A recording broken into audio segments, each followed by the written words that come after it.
Okay, today we're going to talk about an extension of what we did the other day. We're going to be we're going to be using trigonometric substitution to get a algebraic expression to a trigonometric expression. Let's look at an example of some of this trigonometric substitution.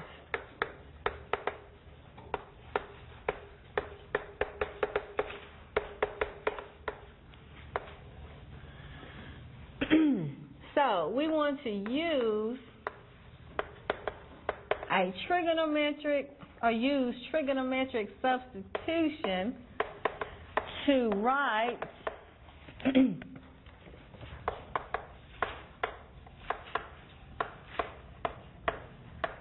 the algebraic expression as a function of theta, where theta ranges from 0 to the power of 2. Now, in this interval, 0 to the power of 2, that's the first quadrant. And they make this condition, let me spell where, right? They make this condition so that we don't have to worry about that positive and negative stuff, because sine and cosine, tangent, they're all the trigonometric functions are positive in the first quadrant, okay? So, suppose in the first example, we're given the square root of 64 minus 16x squared, and they want us to make this substitution x equals 2 cosine theta. Okay? So, our solution, if we make this substitution,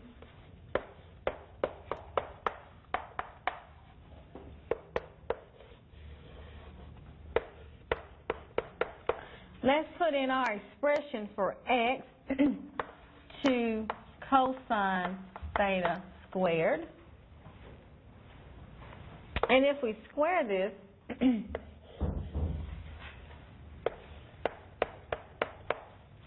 what is 2 cosine theta squared? 2 squared is 4, and then we square the cosine. So from here I can combine 16 times 4 is 64.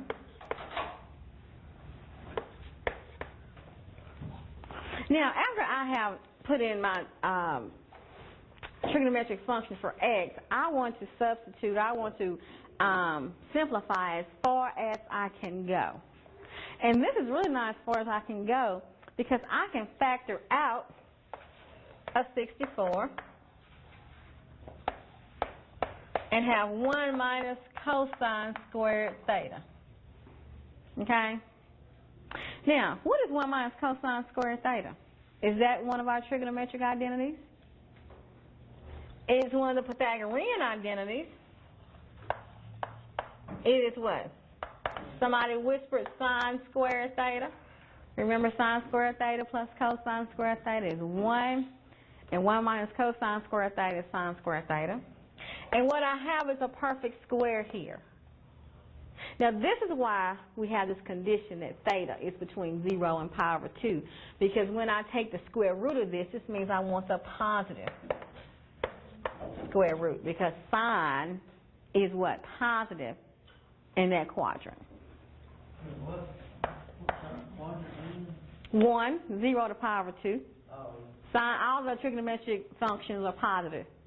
And that's so that when we take the square root, we take the positive instead of the negative. Because remember we have 2, plus or minus. But by us knowing that we're in quadrant 1, we take the what? Positive. How do you go from cosine squared to sine squared? Remember we have the Pythagorean identity that sine squared theta plus cosine squared theta is 1. Oh. So we can, if we do what? Subtract cosine squared from both sides, we'll have sine squared theta is 1 minus cosine squared theta. So we make that substitution there. One of our Pythagorean identities from our sheet that we talked about.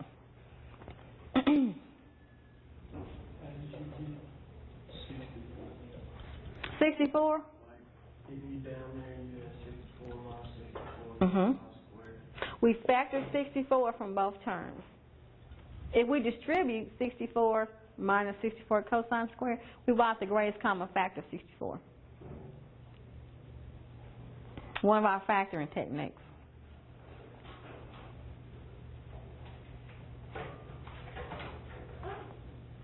Any other questions?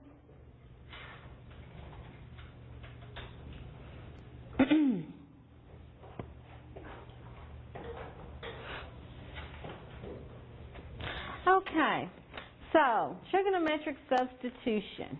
Okay, trigonometric substitution. Are there any questions about trigonometric substitution before we move on to something a little different?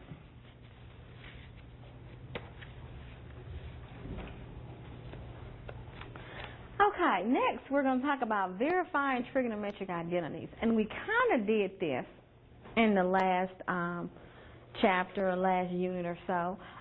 If you remember, we had some questions that said, make the left-hand side look like the right-hand side. Okay? This is similar. This is similar. We don't have to necessarily make the left-hand side look like the right-hand side because we may have to work with both sides to get them to be equal, but nevertheless, we want them to equal something. But it specifically said in the previous problems, make the left-hand side look like the right-hand side. So let's look at verifying trigonometric identities and what steps we must take to do this. Yes.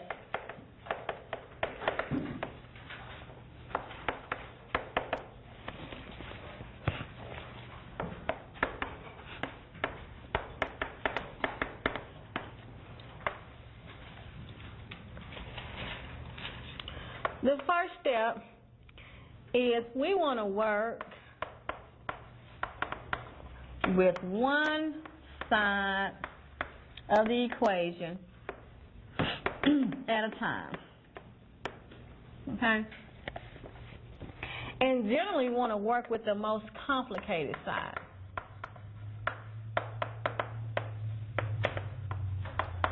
So, pick the side you think is most complicated, and that's the side we're going to work with. Second, we want to look for opportunities to factor, add fractions, square a binomial,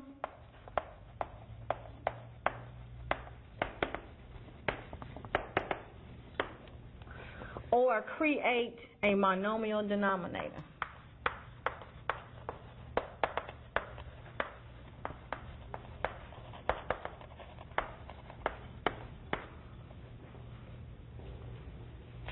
Number 3, we want to look for opportunities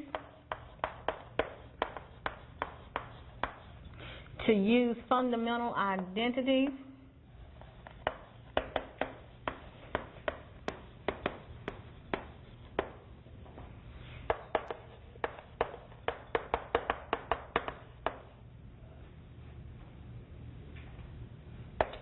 and we want to note which functions are in the final expression that you're looking for.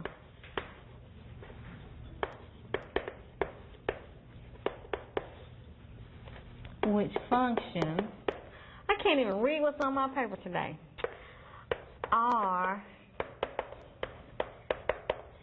in the final expression that you want. And as a hint, sines and cosines pair up well.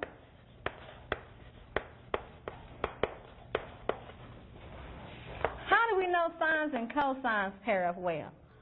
Because we have this Pythagorean identity, sine squared theta plus cosine squared theta is 1. Our cofunction identities relate sine and cosine also. So sines and cosines pair up well. As do secant and tangent and cosecant and cotangent. So try to pair up sine and cosine, secant and tangent, cosecant and cotangent, if you can.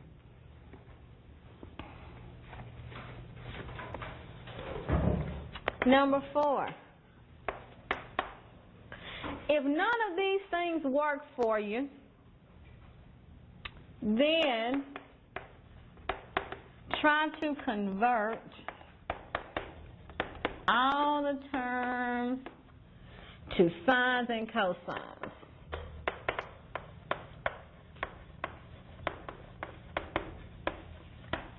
And number 5, always try something.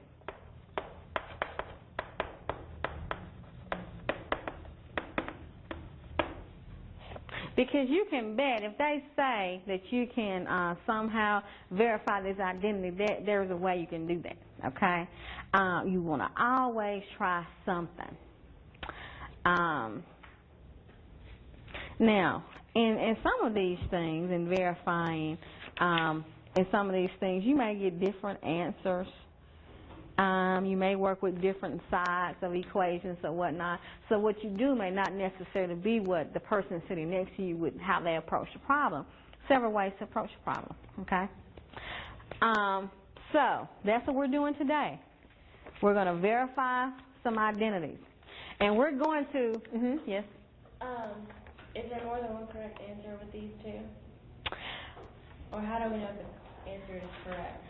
If you get your left-hand side looking like your right-hand side or your right-hand side looking like your left-hand side, you may have to work with both sides. If you get something over here and something over there and they're equal, then you know you're doing something right. But it may not necessarily be what you started with, okay? Now, we will get to some things where your answers may vary. And here they could vary depending upon which side you start working with, okay? But we are going to refer back to this sheet here a lot. In the stuff that we did in the last class, we relied heavily upon this sheet. And I know you said that you had questions. It's probably because you're not as familiar as you need to be with these. You kind of need to get familiar.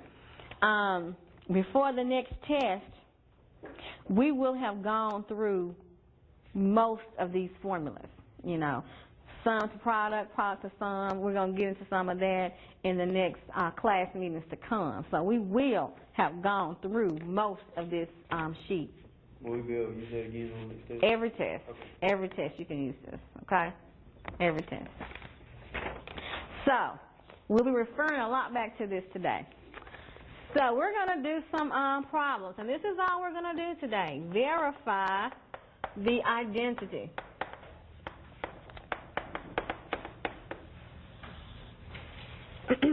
First example, we have cotangent squared y times secant squared y minus 1 equals 1.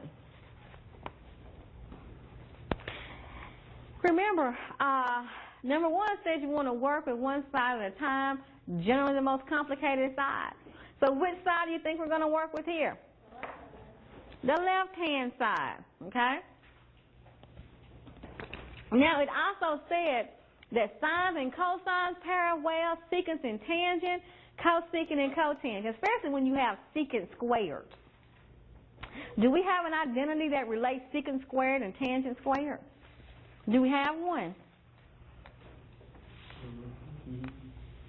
Yes, we do. Secant squared u is 1 plus tangent squared u, right? Which means, what is secant squared u? What is secant squared u minus 1?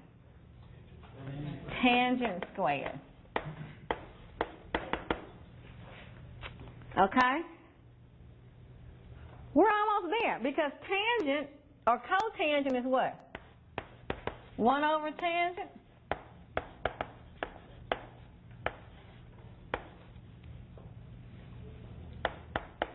And these tangents cancel, I'm left with 1 equals 1. So we're going to have to be very familiar with the things on this sheet of paper. Very familiar. Wait, what is cotangent? Is a 1 over 2. Okay. Reciprocal function. Reciprocal function. So you can use the squares even though there's not a square in the identity? Right, because, well, 1 over tangent is cotangent. So if you, and when cotangent square is 1 over tangent times 1 over tangent. Right? So you can do that. Okay. So you can do them for powers with reciprocal, like cotangent cube y is 1 over tangent cube y.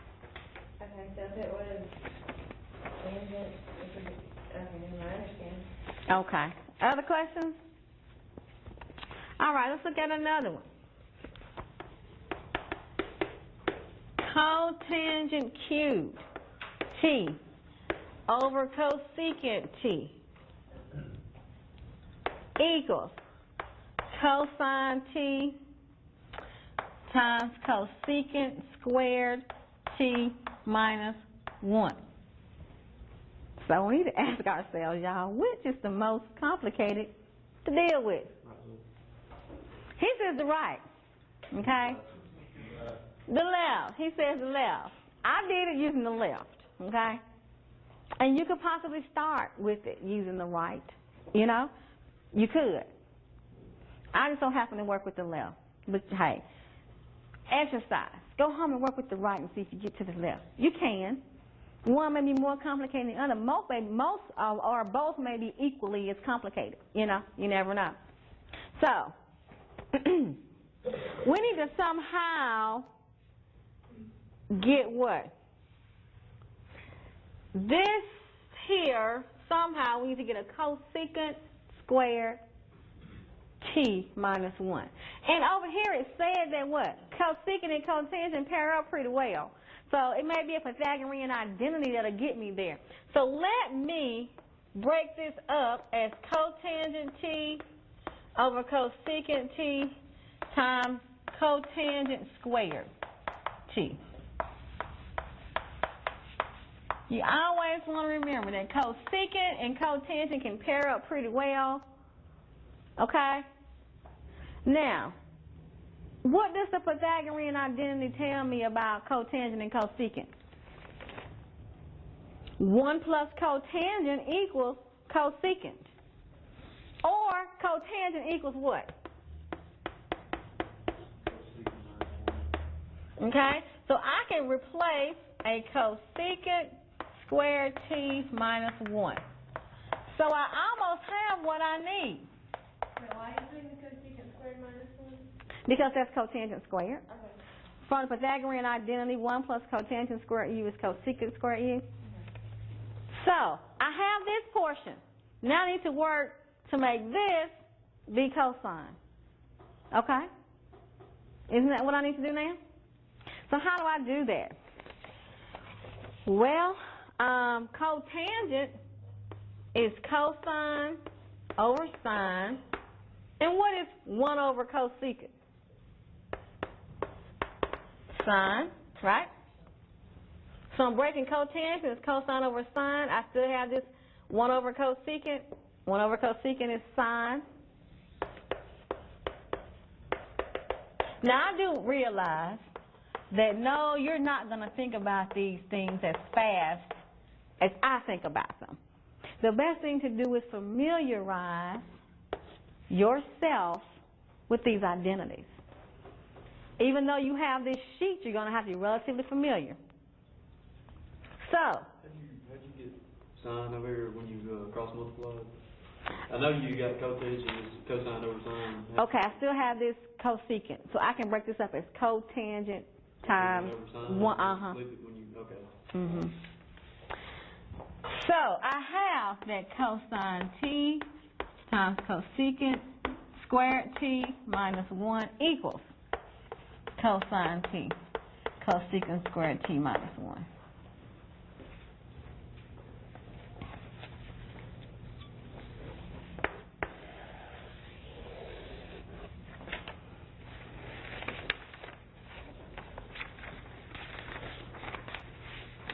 these are complicated.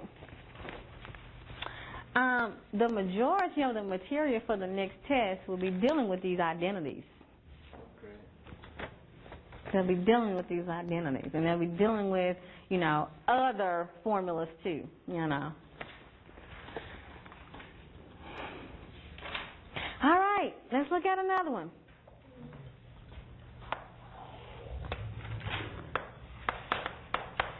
Secant to the 6th power of x times secant x tangent x minus secant to the 4th power x times secant x tangent x, and we're going to run out of space, equals secant to the 5th power x tangent cube x. Boy, that's a whole lot of stuff. Which side's more complicated? Right. Is that a joke? No. The left. What can we do here, y'all? Over there in verifying identities, it says look for opportunities to factor. It does. So, how can I factor that left-hand side? I can take out a secant 4, and I can also take out a what? A secant x tangent x. That's my greatest common factor, right? Both of these contain some power of secant. We take out the smallest power, and both contain a secant x tangent x. So what do I have left inside my parentheses? Well, I divide. Secant to the 6th divided by secant 4 leaves secant what? Squared. And this divided by that cancels, right? Secant to the 4th divided by secant to the 4th is 1. This divided by this is what? 1.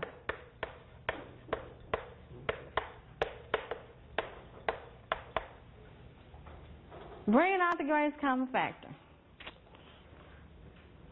Now, I'm looking a little better because I can multiply these together to get my secant what? 5th when I add those powers. I have a secant 5th over here. Okay? I have a tangent x. I need a tangent cubed x. So let's think about this. I need a tangent squared. So is this a Pythagorean identity? It says pair of secants and tangents. So is this tangent squared? Sometimes you can kind of look at the answer and figure out what you need. That's not one of the rules out there, but that's common sense. This is tangent what? Squared x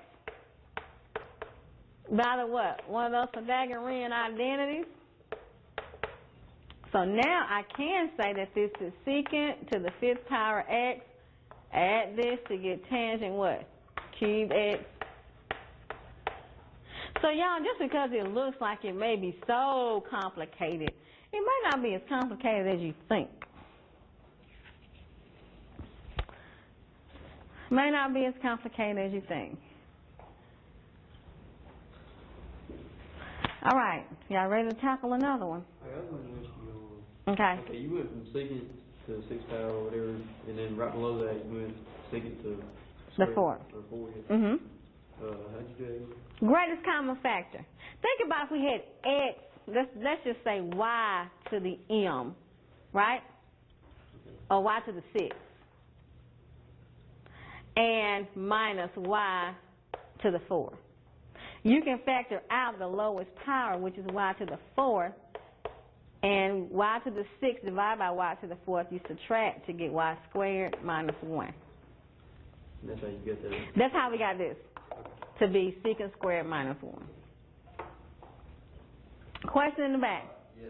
When you start off, you got secant 4x times secant x from tangent x. Uh-huh. Secant plus 1. How is it not negative since in the original equation you have minus secant 4x? This negative equates with that negative. Okay.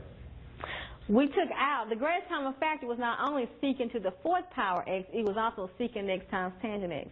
So this term matches exactly with this term, and they cancel and leave a factor of 1 along with that negative. Does that answer the question? No, but don't worry about it. Figure it out. No, but don't worry about it. You'll figure it out. You sure you'll figure it out? But this minus is the same as that minus. The minus is still there. I think what's confusing us is we're bringing out our greatest common factor that's not just one term. It's this term along with the greatest common factor secant x tangent x. And how do we get what goes in parentheses? It is so ironic because I just had a very long discussion in my 9:30 class about this morning.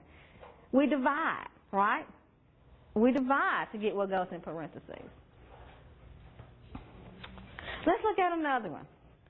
I'm going to leave my rules up here throughout this lecture. You may need to refer back to them.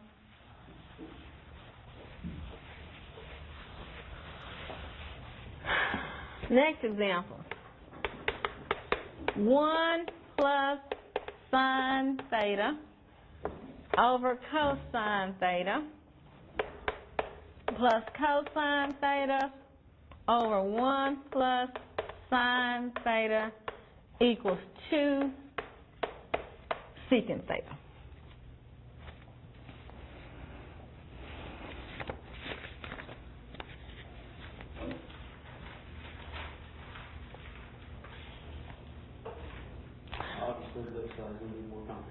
Obviously, the left side is more complicated. And we have what? Look for opportunities to factor or to what? Add fractions. Right? We have a single term over here. We have two terms. Let's combine those fractions. So, it's so ironic. I just taught this in algebra this morning. What is my common denominator? Which is the least common multiple of the denominators? Sine theta times 1 plus sine theta, yes. Cosine theta times 1 plus sine theta. Now, I have a what? 1 plus sine theta here that I don't have here. So I multiply my numerator by 1 plus sine theta. I have cosine theta here that I did not have there. So I multiply my numerator by cosine theta, and that gives me what? Cosine squared theta.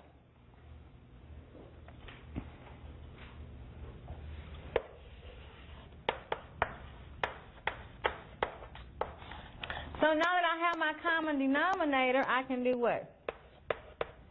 Combine my numerators. I need to use FOIL and multiply that out, right? 1 times 1 is 1. I have 1 sine theta plus 1 sine theta is what? 2 sine theta plus what? And then plus my what? Cosine squared theta.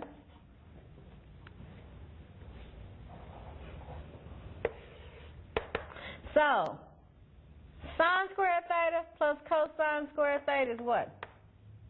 By a Pythagorean identity, it's 1, right? Right? Cosine squared, sine squared theta plus cosine squared theta is 1.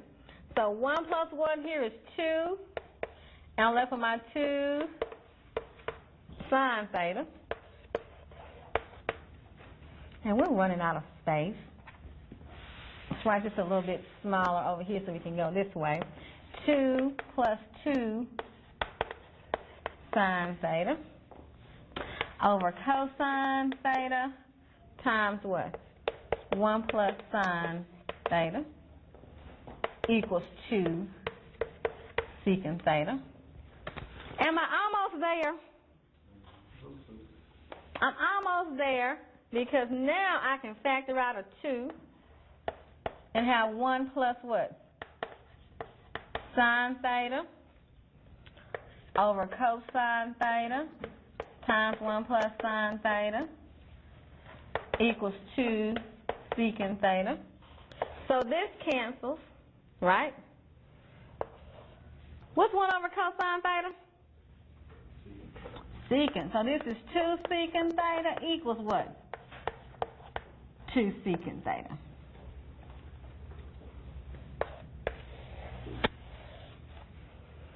Two secant theta equals 2 secant theta. Huh? It was a long one. It was a long one. Was it hard? No. Long does not necessarily equate to hard.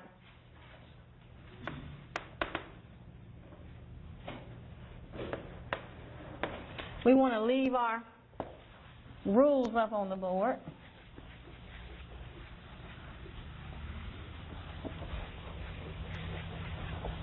Any questions about the lesson before we go on? All right. No questions. Look at another one. Cosine of pi over 2 minus x all over sine of pi over 2 minus x equals tangent x.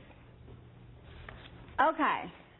Whenever we see pi over 2 minus x, you think about what? Cofunction identities, right? What is cosine pi over 2 minus x from our list here? It's sine what? Sine x, isn't it? Right? Cofunction identity says sine pi over 2 minus u is cosine u, and cosine pi over 2 minus u is sine u. So this is what? Cosine x.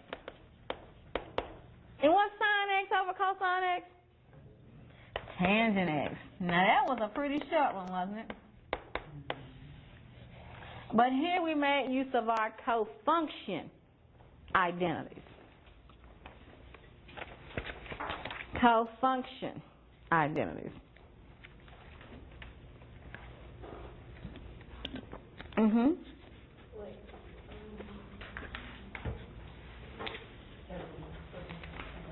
No question? Okay.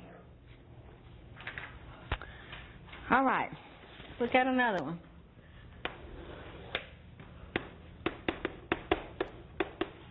Tangent x plus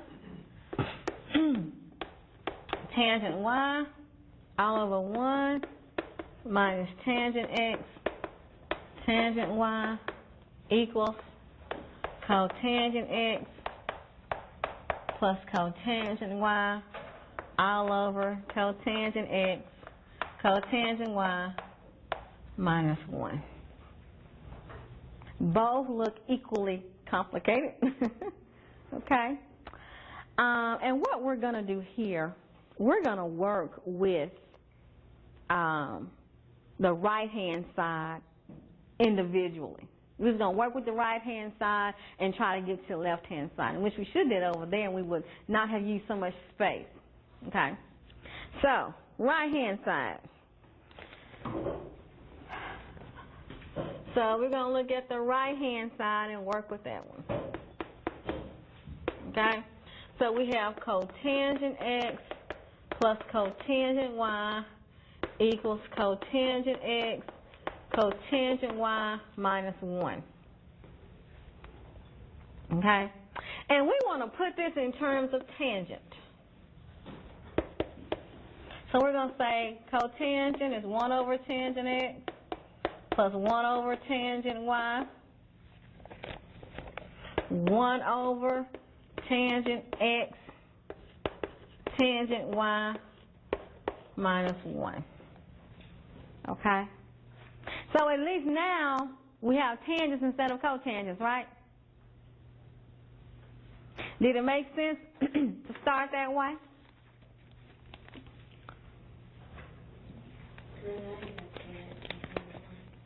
Okay. And now we want to try to get what? a single fraction or a single term in the numerator and the denominator. So we may need to get what? Some common denominators, right?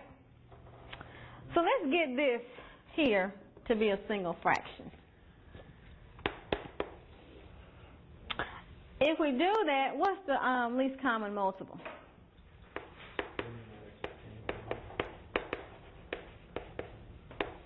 Okay, so here I have a tangent y that I did not have here, right? So 1 times tangent y is tangent y. Looking at this one, I have a tangent x here that I don't have there. 1 times tangent x is tangent x.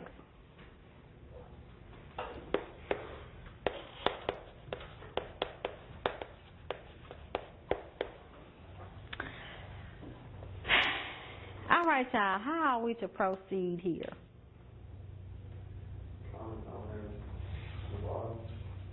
Yes, and I can do that easily. What's my common denominator here in the bottom? Tangent x, tangent y. And look, if I look at this, this is 1, so I need a what? Tangent x, tangent y in the numerator. I put in a 1. Am I getting to where I need to be? Yes, I am. I'm getting to where I need to be. Because if I go up here and I can write my first fraction as it is, tangent y plus tangent x over what? Tangent x, tangent y. When I put these two together, I'll have a common denominator of tangent x, tangent y, right? But when I divide by a fraction, I do what? Take the reciprocal. So that goes in where? The numerator. And when I combine this one, it's 1 minus tangent x, tangent y in the denominator. So what happens? This cancels. I have tangent, and I want as x, I can put my tangent x plus tangent y. I surely can reorder those terms over 1 minus tangent x, tangent y. In this problem, we basically use algebra, did we not? Whole bunch of algebra, finding common denominators, working with rational expressions. It wasn't a whole bunch of trigonometry here. And this is the what? The left-hand side. Okay? Here, we wrote the first fraction as it was. Okay? And we kind of skipped a step. But when we divide by a fraction, our operation turns to multiplication, and we take the reciprocal of this fraction, which means this common denominator now becomes a numerator. And this numerator, because we can put them together because we have the common denominator as 1 minus tangent x, tangent y, it becomes a denominator. Remember? Divide by a fraction, take the reciprocal of the second fraction and multiply.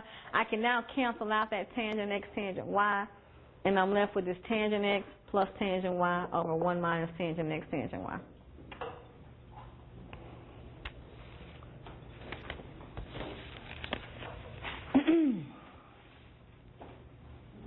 Why would you not, on that part there, why would you not cancel out the tangent x over tangent y, cross cancel, before you flip it? You talking about go ahead and cancel this and that? No, I mean, just on the bottom part, where you got 1 over tangent x over times tangent y, and you got tangent x, or minus tangent x over tangent y. Here we can't cross and multiply, but you would need to there is another step where you combine these over one denominator. Okay. But it's not cross multiplying. Any other questions? One more example today. One more.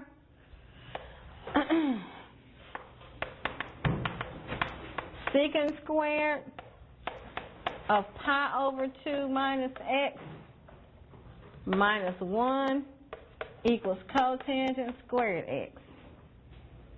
We can also use this cofunction identity when we have squares, just like before, you know, when you're saying cotangent squared, is that 1 over tangent squared? Yes, it is. So, what is that cofunction identity dealing with secant?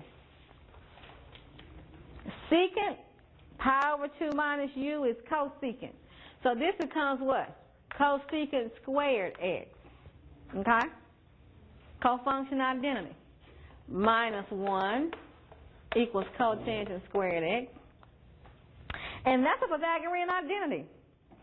Cosecant x minus 1 is what? Cotangent squared x.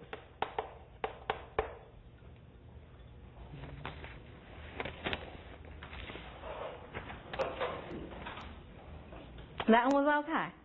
Okay. All right. Any questions about anything we talked about today? Any questions?